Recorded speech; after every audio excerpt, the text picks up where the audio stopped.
হয়েছে, কার ঘর থেকে এরা বের হয়েছে, তাদের এর কোনো খবর নাই, যেখানে প্রতিনিয়ত চরিত্রহীনতা, জিনা, ব্যভিচার, মদ, জুয়া, নেশা, মদ, গাঁজা, পেন্সিলি, এই সব কিছু ব্যাপকভাবে ছড়িয়ে আছে।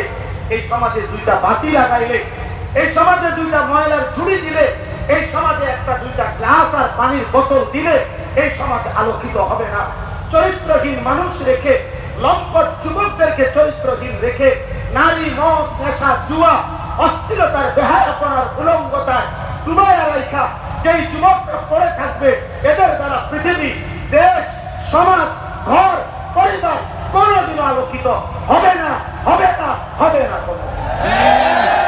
অতএব আজকে যারা দেশ নিয়ে ভাবেন, সমাজ নিয়ে ভাবেন, আপনাদের দিলের কথা পরিষ্কার বলেন, আপনাদের দিলের কথা স্পষ্ট বলেন। আসলে কি আলোকিত সমাজ চান, নাকি নিজেদের স্বার্থ উদ্ধার করতে চান? এ কথা স্পষ্ট বলেন। দুই তিনটা বক্তব্যের ফুলছুরি দিয়ে, বক্তৃতার মঞ্চে দুই চারটা সুন্দর সুন্দর বাক্য ব্যবহার করে এরপরে আপনি আপনার ক্ষমতা, আপনার পদ পদবি এটাই দখল করতে চান, নাকি সত্যিকার অর্থে সমাজকে আলোকিত করতে চান? যদি সত্যিকার অর্থে সমাজকে আলোকিত করতে হয়, যদি সত্যিকার অর্থে সমাজকে কল্যাণমুখী করতে হয়, যদি সত্যিকার অর্থে একটি বাড়ি, একটি পরিবার, একটি অঞ্চল, একটি সমাজকে মুনাব্বার, নূরে নুরানি করতে হয়, তাহলে খোদার কসম কোরআনুল কারীমের কাছে ফিরতে হবে, আল্লাহর কোরআনে ফিরতে হবে, ওয়াহির কাছে আসতে হবে, মালিকের কাছে ফিরে আসতে হবে। আর আল্লাহ পাক রব্বুল আলামিন এই সমাজকে সুন্দর করার জন্য, আলোকিত করার জন্য সর্বপ্রথম একটি সমাজ থেকে যেই অপরাধটি শতভাগ সর্বোচ্চ দূর করতে হবে, বিদায় করতে হবে, যেই পাপটা, যেই অপরাধটি চলমান থাকলে কোন সমাজ নিরাপদ হয় না, কোন জাতি সুন্দর হয় না, কোন সমাজ আলোকিত হয় না। এই অপরাধ, এটাকে দমন করা, কঠোর হস্তে নিয়ন্ত্রণ করা, এটা ছাড়া একটি সমাজ কখনোই আলোকিত হয় না। ওই অপরাধটির নাম হলো জিনা। ওই অপরাধটির নাম কি? ব্যভিচার। নারী পুরুষের, ছেলে মেয়ের অবাধ মেলামেশা, নারী পুরুষের, ছেলে মেয়ের অবাধ চলাফেরা, আল্লাহর বিধান, শরীয়তের বিধান লঙ্ঘন করে ছেলে মেয়ে, নারী পুরুষ তাদের হারাম যে কোন রকমের সম্পর্ক, এটা খোদার কসম, এটা চলমান রেখে, এটা চালু রেখে, এটা অবাধে এটা করতে দিলে ওই সমাজ আলোকিত হয় না, ওই সমাজ সুন্দর হয় না, ওই সমাজ আলোকিত হয় না। এই জন্য মহান আল্লাহ পাক রব্বুল আলামিন তিনি নারী সৃষ্টি করেছেন, তিনি পুরুষ সৃষ্টি করেছেন, তিনি উভয়টা সৃষ্টি করেছেন। فخلق منه الزوجين الذكر والأنثى وخلقناكم أزواجا ومن آياته أن خلق لكم من أنفسكم أزواجا يا أيها الناس اتقوا ربكم الذي خلقكم من نفس واحدة وخلق منها زوجها। আল্লাহ বলেন নারী পুরুষ এটা রব্বুল আলামিন সৃষ্টি করেছেন। অতএব নারীর প্রয়োজনীয়তা তো আল্লাহ তাআলা সৃষ্টি করেছেন, পুরুষের প্রয়োজনীয়তা আল্লাহ তাআলাই সৃষ্টি করেছেন, নারীর চাহিদা আল্লাহই সৃষ্টি করেছেন, পুরুষের চাহিদা আল্লাহই সৃষ্টি করেছেন। প্রত্যেকটা পুরুষ এবং নারী মহান আল্লাহ তাআলার সৃষ্টি। অতএব মহান আল্লাহ যিনি সৃষ্টি করেছেন, বাস্তবতা এটাই, যিনি প্রোডাক্ট করেন, যিনি মাল উৎপাদন করেন, যেই কোম্পানি পণ্য বাজারজাত করে, ওই কোম্পানি ওই পণ্যের গুণাগুণ, ওই পণ্যের উৎপাদন, ওই পণ্যের ব্যবহার বিধি, ওই পণ্য কোথায় রাখবে, কেমনে থাকবে, এর সার্বিক দিক নির্দেশনা ওই কোম্পানি বলে দেয়। আর ওই কোম্পানির দিক নির্দেশনা মেনে চলার মধ্যেই নিরাপত্তা, শান্তি, এটাই বাস্তবতা। এই জন্য সিরাপের বোতলে লেখা থাকে শিশুদের নাগালের বাইরে রাখবে, সিরাপের বোতলের মধ্যে লেখা থাকে ঠান্ডা ও শুষ্ক স্থানে রাখুন। তাহলে এটা যারা উৎপাদন করছেন, তারাই ভালো বলতে পারে। তো মহান আল্লাহ পাক রব্বুল আলামিন তিনি তো নারীকে সৃষ্টি করেছেন, তিনি তো পুরুষকে সৃষ্টি করেছেন। তাহলে নারী পুরুষের এই সৃষ্টি যিনি করলেন সেই মহান আল্লাহ পাক রব্বুল আলামিন তিনি তো পুরুষের কার্য কি, পুরুষের চলাফেরার অবস্থান কি, পুরুষের জীবন চলার গতিবিধি কি, সেটা আলাদা আল্লাহ বলে দিয়েছেন। আবার নারীর অবস্থান করবে কোথায়, নারীর জীবন চলবে কোন পরিমণ্ডলে, নারীর জীবনের জন্য কি কি বিধি নিষেধ, পুরুষের জন্য কি বিধি নিষেধ, এটা মহান আল্লাহ পাক রব্বুল আলামিন উল্লেখ করেছেন। এই জন্য তাফসীরে মাআরিফুল কোরআনে আমাদের এই ভারতীয় উপমহাদেশের শ্রেষ্ঠতম বুজুর্গ আলেম দ্বীন মুফতি শফি রহমাতুল্লাহ আলাইহি তিনি বলছেন যে নারী পুরুষের অবস্থান, নারী পুরুষের স্বভাব, নারী পুরুষের রুচি, নারী পুরুষের চাহিদা, নারী পুরুষের জীবন চলার প্রতিটা পদক্ষেপ যেহেতু মহান আল্লাহ পাক তিনি সৃষ্টি করেছেন, তিনি আলাদা বর্ণনা করেছেন। এই নারী পুরুষের আল্লাহ প্রদত্ত এই বাধা, আল্লাহ প্রদত্ত এই বেড়া, আল্লাহ প্রদত্ত এই দেওয়াল ডিঙ্গিয়ে নারী পুরুষের সর্বোচ্চ যেই জুলুম, যেই অপরাধ, নারী পুরুষের দ্বারা সর্বোচ্চ যেই পাপটি হয়ে থাকে, যেটা আল্লাহর বিধান, বাস্তবতা এবং আল্লাহ তাআলার হুকুম আহকামকে সম্পূর্ণভাবে বিসর্জন দিয়ে সর্বোচ্চ যেই পাপে গিয়ে নারী আর পুরুষ লিপ্ত হয়, সেই অপরাধের নামই হচ্ছে জিনা, জিনা, ব্যভিচার। আর এই জিনা এবং ব্যভিচার কোন ব্যক্তি, কোন সমাজ, কোন অঞ্চলে চলমান অবস্থায় ওই সমাজ নিরাপদ হয় না, ওই সমাজ আলোকিত হয় না, ওই সমাজ পবিত্র হয় না, ওই সমাজের নিরাপত্তা থাকে না, ওই সমাজের মধ্যে মানুষের মধ্যে দুঃখ, দুর্দশা, পেরেশানি আর অস্থিরতা লেগেই থাকে। হাদিসের মধ্যে আছে রাসূলুল্লাহ সাল্লাল্লাহু আলাইহি ওয়াসাল্লাম ইরশাদ করেছেন, লাম তাযহারিল ফাহিশাতু ফি কওমিন হাত্তা ইউলিনু বিহা ইল্লা ফাশা ফীহিম তাউন ওয়াল আওজাউ আল্লাতী মাগাত ফি আসলাফিহিম আল্লাযীনা মাগাউ। নবী সাল্লাল্লাহু আলাইহি ওয়াসাল্লাম বলেন, কোন কওমের মধ্যে যদি জিনা এবং ব্যভিচার ছড়িয়ে পড়ে, নারী পুরুষের অবাধ মেলামেশা ব্যাপকভাবে ছড়িয়ে পড়ে, হারাম চলাফেরা যদি ছড়িয়ে পড়ে, হারাম সম্পর্ক যদি ব্যাপক হয়ে পড়ে, আল্লাহ কসম নবী বলছেন সেখানে অবশ্যই মহামারী, দুর্ভিক্ষ, খাদ্যের অভাব, মানুষের জান মালের নিরাপত্তা বিঘ্নিত হয়ে যায় এবং এমন এমন মুসিবত দেখা দেয় যা পূর্ববর্তীদের মধ্যেও যুগ যুগ ধরে ছিল না, এমন নিত্য নতুন আযাব গজব এসে ওই সমাজের মধ্যে আপতিত হয়। আল্লাহ নবী সাল্লাল্লাহু আলাইহি সাল্লাম বলেছেন, যদি কোন সম্প্রদায়ের মধ্যে জিনা এবং ব্যভিচার ব্যাপক হয়ে যায়, নারী পুরুষের অবাধ চলাফেরা, অবাধ হারাম মেলামেশা, অবাধ হারাম সম্পর্ক ছেলে মেয়ে যদি ব্যাপক হয়ে যায়, আল্লাহ নবী সাল্লাল্লাহু আলাইহি ওয়াসাল্লাম বলেছেন, ইল্লা কাসুরা ফীহিমুল মাউত। মুয়াত্তা মালিকের হাদিস, সেখানে মৃত্যুর সংখ্যা, মানুষের মৃত্যুর সংখ্যা প্রচন্ডভাবে বেড়ে যায়, প্রচন্ডভাবে বেড়ে যায়। তাউন মহামারী দেখা দেয়, বিভিন্ন রোগ ব্যাধি দেখা দেয়।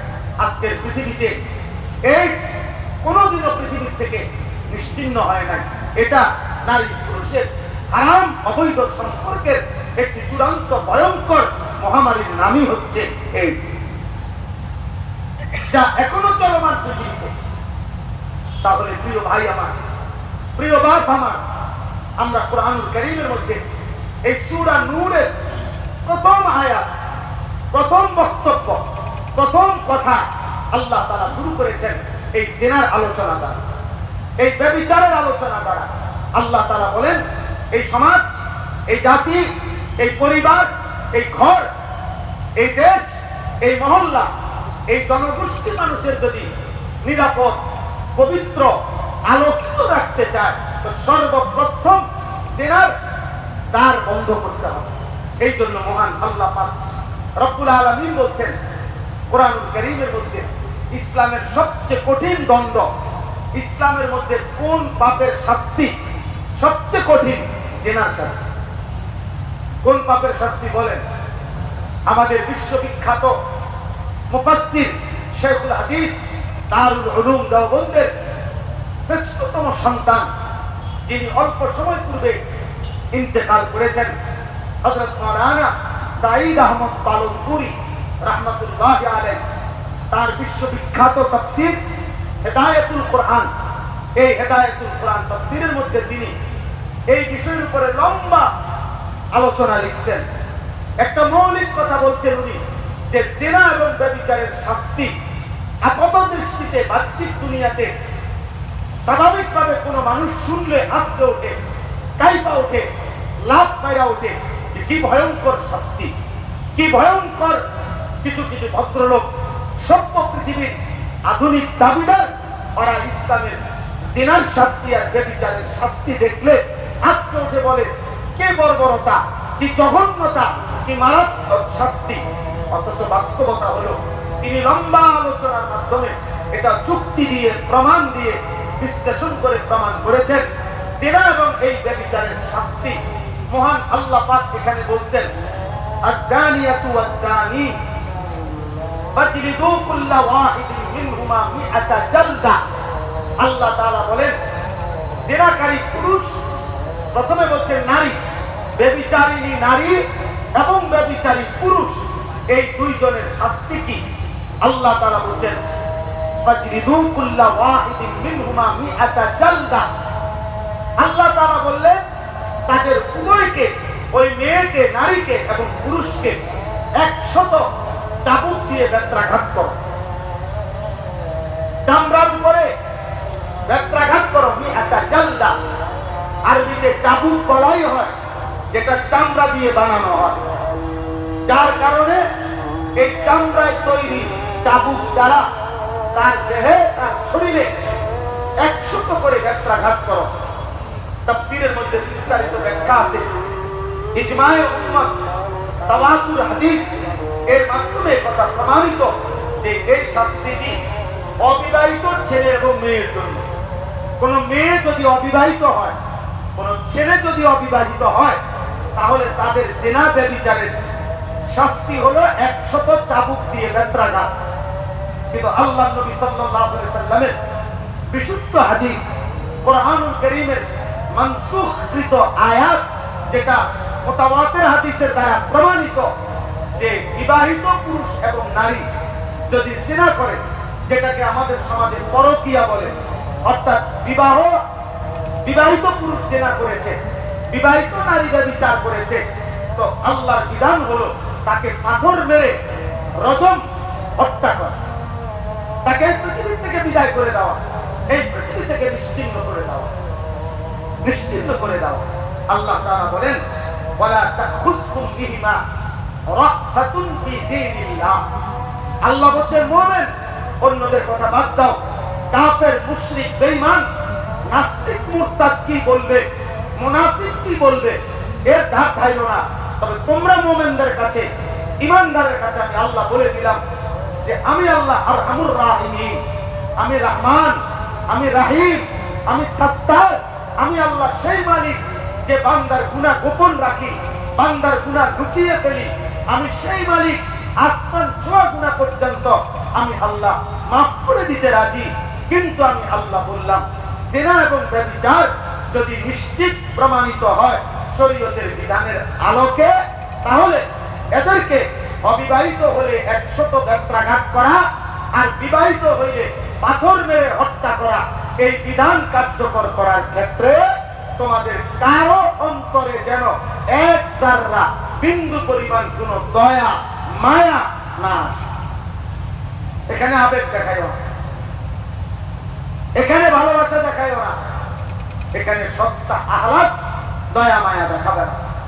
আমি আরহামুর রাহিমিন, আমি রহমের দরিয়া, রহম আমার থেকে আসে, দয়া মায়া আমি আল্লাহর থেকে আসে।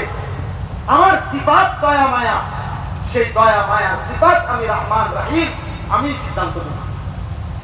এমন জঘন্য, এমন নাফরমান আমার জমিনে থাকার অধিকার নেই, অধিকার নেই। এরপরে আল্লাহ তাআলা বলছেন, কোন মানুষের জন্য শারীরিক শাস্তি, এটা যেমন তার জন্য কষ্টকর, মানুষের উপস্থিতিতে লজ্জা পাওয়া এটাও তার জন্য অনেক বেশি কষ্ট। একে তো পিড়া খাইলো, আবার এতগুলো মানুষ দেখলো, এতগুলো মানুষ শুনলো। এই জন্য আল্লাহ তাআলা এই শাস্তিটার উপরে আবার বলছেন, ওয়ালিয়াশহাদ আযাবাহুমা তাইফাতুম মিনাল মুমিনিন। মুমিনদের একটা দল, একটা ভারী জামাত মুমিনদের যেন এই নাফরমান পাপীদের, জিনাকারী ছেলে মেয়ে, পুরুষ নারী, এদের শাস্তি কার্যকর করার সময় তারা যেন সশরীরে সচক্ষে উপস্থিত থাকে, তারা যেন দেখে, তারা যেন দেখে।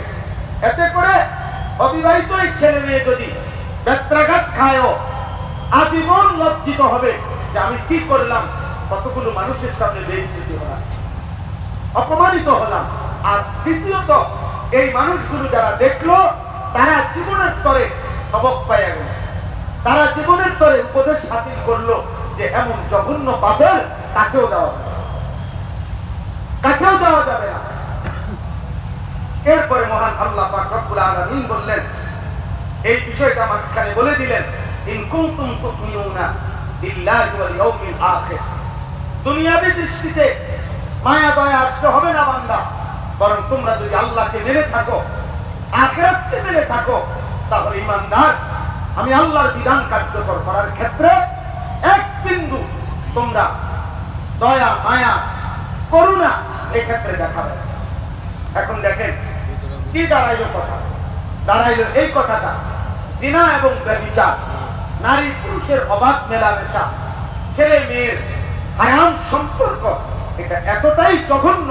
মহান আল্লাহ পাক রব্বুল আলামিন ইসলামী শরীয়তে আল্লাহর বিধানের মধ্যে আমিরুল মুমিনিন মুসলিম রাষ্ট্রের খেলাফতের দায়িত্বে সবচেয়ে কঠোর যে শাস্তিটা নির্ধারণ করেছেন সেটা হল এটা।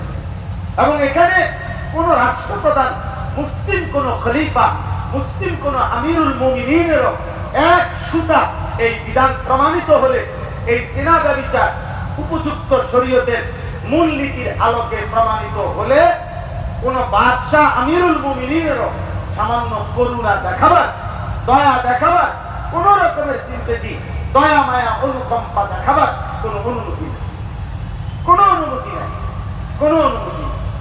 এবার আমি ছোট্ট যে কথাটা বলতে চাই, সেই ছোট্ট কথাটা হলো জিনা এবং ব্যভিচার মহান আল্লাহ পাক রব্বুল আলামিন এতটা কঠোরভাবে নিষেধ করেছেন। প্রিয় ভাই, প্রিয় বাবা, বিশেষ করে প্রিয় নওজোয়ান, সবার কাছে আমার এটা অনুরোধ। হাদিসের মধ্যে আছে, আল্লাহর নবী সাল্লাল্লাহু আলাইহি ওয়াসাল্লাম বলেন, লা ইয়াজনি জানি হিনা ইয়াজনি ওয়া হুয়া মুমিন। নবীজি বলেন, কোন জিনাকার ব্যভিচার যখন করে, জিনা করে, সে মুমিন থাকে। হায়, একে তো এত বড় জঘন্য পাপও করলো, আর যদি তওবা না করে, আর বুঝ না আসে, ফিরে না আসে, তো তার তো ঈমানও থাকবে না, তো তার আখিরাত কি হবে? তার আখিরাত কি হবে? রাসূলুল্লাহ সাল্লাল্লাহু আলাইহি ওয়াসাল্লাম এরপরে দ্বিতীয় হাদিস নবীজি বলছেন, মা মিন আহাদিন আগিয়ারু মিনাল্লাহ আন ইয়াসনিয়া আবদাহু আও আন তাসনিয়া আমাতাহু। নবীজি বলেন, মহান আল্লাহ পাক রব্বুল আলামিন জমিনের কোন পাপে সবচেয়ে বেশি গুসা হয়, আল্লাহর গায়রতের মধ্যে লাগে, আল্লাহ তাআলা আত্মসম্মানে আঘাত করে, সেটা হলো আল্লাহর কোন বান্দা অথবা আল্লাহর কোন বাঁধি যদি জিনা করে, কোন পুরুষ যদি জিনা করে, কোন মহিলা যদি জিনা করে, কোন ছেলে মেয়ে যদি ব্যভিচার করে, খোদার কসম নবী বলছে, আল্লাহ তাআলার গায়রত, আল্লাহ তাআলার আত্মসম্মানে আল্লাহ তাআলা সবচেয়ে বেশি গুসা হয়, গুসা হয়, আল্লাহ সবচেয়ে বেশি গুসা হয়। হাদিসের মধ্যে আছে, রাসূলুল্লাহ সাল্লাল্লাহু আলাইহি ওয়াসাল্লামের জামানায় একজন ইমানদার মুসলিম পুরুষ তখন নবীজির কাছে আইসা সামনাসামনি বলছে, আমি জিনা করেছি, ইন্নী কাদ জানাইতু, ইয়া রাসূলুল্লাহ, আমি জিনা করেছি। আল্লাহ নবী সাল্লাল্লাহু আলাইহি ওয়াসাল্লাম তিনবার পর্যন্ত ওনার কথাটা পাত্তা দেয় নাই। আরে বলে কি? উনি যখন তিনবারের পরে আবারও বলছে, নবীজি অবাক হয়ে বলতেছেন, আফিকা জুনুন, আরে তুমি কি পাগল নাকি? তোমার মধ্যে কি পাগলামি আছে নাকি? তোমার মাথায় সমস্যা নাকি? মুমিন মুসলমান কিভাবে জেনা করে? মুসলমান এটা বলে কেমনে? আমার মুসলমানের দ্বারা এটা হয় কিভাবে? তাহলে বুঝা গেল রাসূলুল্লাহ সাল্লাল্লাহু আলাইহি ওয়াসাল্লাম অবাক হয়ে গেলেন, আশ্চর্য হয়ে গেলেন যে একজন মুমিন কিভাবে জেনা করে। অতঃপর 4 বারের স্বীকৃতিতে যখন সেটা চূড়ান্ত প্রমাণিত হয়েছে আর তিনি বিবাহিত ছিলেন, তো আল্লাহর নবী সাল্লাল্লাহু আলাইহি ওয়াসাল্লাম তাকে এই রজম পাথর মেরে হত্যার নির্দেশ দিয়েছেন। সাহাবায়ে কেরাম সেই আদেশ কার্যকর করেছে। নবীজি সাল্লাল্লাহু আলাইহি ওয়াসাল্লামের জামানায় একাধিকবার পাথর মেরে জিনাকারের শাস্তি কার্যকর হয়েছে। হযরত আবু বকর সিদ্দিকের জামানায় কার্যকর হয়েছে, হযরত ওমরের জামানায় কার্যকর হয়েছে। অতএব ইসলামের এটা একটা মুতাওয়াতির অকাট্য বিধান। এখানে কোন রকমের দয়া মায়া দেখাবার কোন সুযোগ নেই। বাকি শর্ত আছে, জিনা প্রমাণিত হওয়ার শর্ত আছে, জিনার শাস্তি কার্যকর করবে কে এটা শর্ত আছে। তেন যাকে তাকে বলা হয় না। আমি সময়ের কারণে পুরোটা বলতেছি না, কিন্তু নিয়ম যথাযথ শরীয়তের বিধিবিধান বিস্তারিত এর মধ্যে আরো আছে। আপনি পুরা বিধান শুনে এর সকল দিক বিশ্লেষণ করে একজন ইনসাফকার ন্যায়পরায়ণ বিবেকবান মানুষ বলবে যে আল্লাহর বিধানটাই সঠিক, আল্লাহর বিধানটাই যৌক্তিক, আল্লাহর বিধানটাই ইনসাফপূর্ণ। কোরআনুল কারীমের মধ্যে আছে, কোরআনুল কারীমের মধ্যে কথা স্পষ্ট আছে, ওয়ালা তুলকিল কিসাসি হায়াতুনা উলিল আলবাব। অন্যায়ভাবে যদি কেউ কাউকে হত্যা করে তাহলে তার শাস্তি স্বরূপ ওই হত্যাকারীকেও হত্যা করা হবে। ইসলামী শরীয়তের বিধান এটা। এখন এটা এই হত্যা করলে তাকে এটাকে বলে কিসাস। আল্লাহ বলছে তোমাদের দৃষ্টিতে যদিও মনে হচ্ছে আরেকটা লোককে আবার হত্যা করা হইল, হত্যার বিনিময়ে হত্যা, আল্লাহ বলে না, এখানে যদিও মনে হয়েছে একজন হত্যাকারীকে হত্যা করা হয়েছে, আল্লাহ বলে না, এই হত্যার মধ্যে হাজারো প্রাণ, হাজারো জীবন লুকিয়ে আছে। অর্থাৎ এই হত্যার মধ্যে আগামী দিনে এই হত্যাকারীর এই নির্মম শাস্তি দেখে অসংখ্য অগণিত কোটি মানুষ আর কাউকে করে অন্যায় আঘাত করতে সাহস করবে না। এই জন্য জিনা এবং ব্যভিচারের শাস্তিটা মহান আল্লাহ এতটা কঠোর করে দিয়েছেন। তাফসীরে হিদায়াতুল কোরআনে লিখছে যে জিনা এবং ব্যভিচার যেহেতু গোপনে করা হয়, স্বাভাবিকভাবে লোক সমাজে